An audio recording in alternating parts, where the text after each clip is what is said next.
दोस्तों 16 अप्रैल 1889 में लंदन शहर में एक बच्चा पैदा हुआ। उसकी माँ एक सिंगर थी और बाप जूनियर आर्टिस्ट था। उसके पैदा होने के कुछ महीने बाद ही उसका बाप उन्हें छोड़कर चला गया। उसकी माँ उस दुख की वजह से डिप्रेशन में रहने लगी।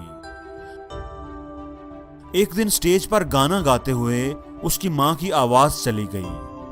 पूरी ऑडियंस शोर मचाने लगी और स्टेज पर जूते फेंकने लगी। वो बच्चा उस वक्त 5 साल का था और अपनी माँ के साथ ही था। वो भागकर स्टेज पर आया और अपनी माँ के गाने की नकल उतारने लगा। ऑडियंस को वो बहुत फनी लगा और उन्होंने खूब तालियां बजाई, खूब दाद दी। उस वाकये के बाद उस बच्चे ने स्टेज शो करना शुरू कर दिए। उसकी माँ पहले ही डिप्रेस थी। आवाज बंद होने और जाप छूट जाने की वजह से वो तकरीबन पागल हो गई और उसे पागल खाने दाखिल करवा दिया गया। उस वक्त उस बच्चे की उम्र 8 साल थी।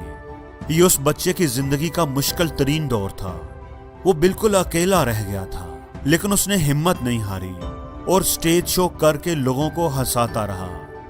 अपने दुख को भूलकर वो लोगों के चेहरों पर खुशियां बखेरता रहा। उसकी कोशिश थी कि उसे किसी फिल्म में काम करने का मौका मिल जाए।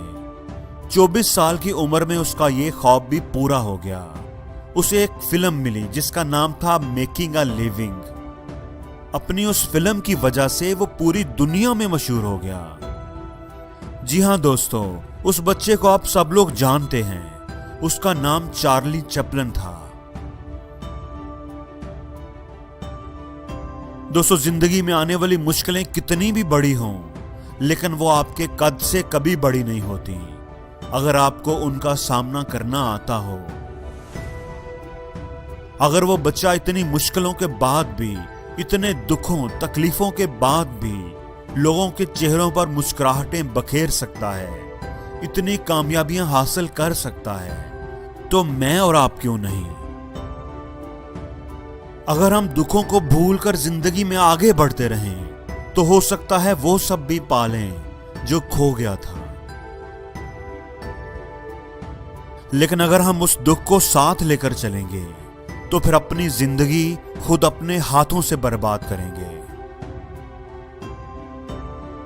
और जिंदगी में हर रोज कुछ नया सीखो, नया सोचो, नया करो।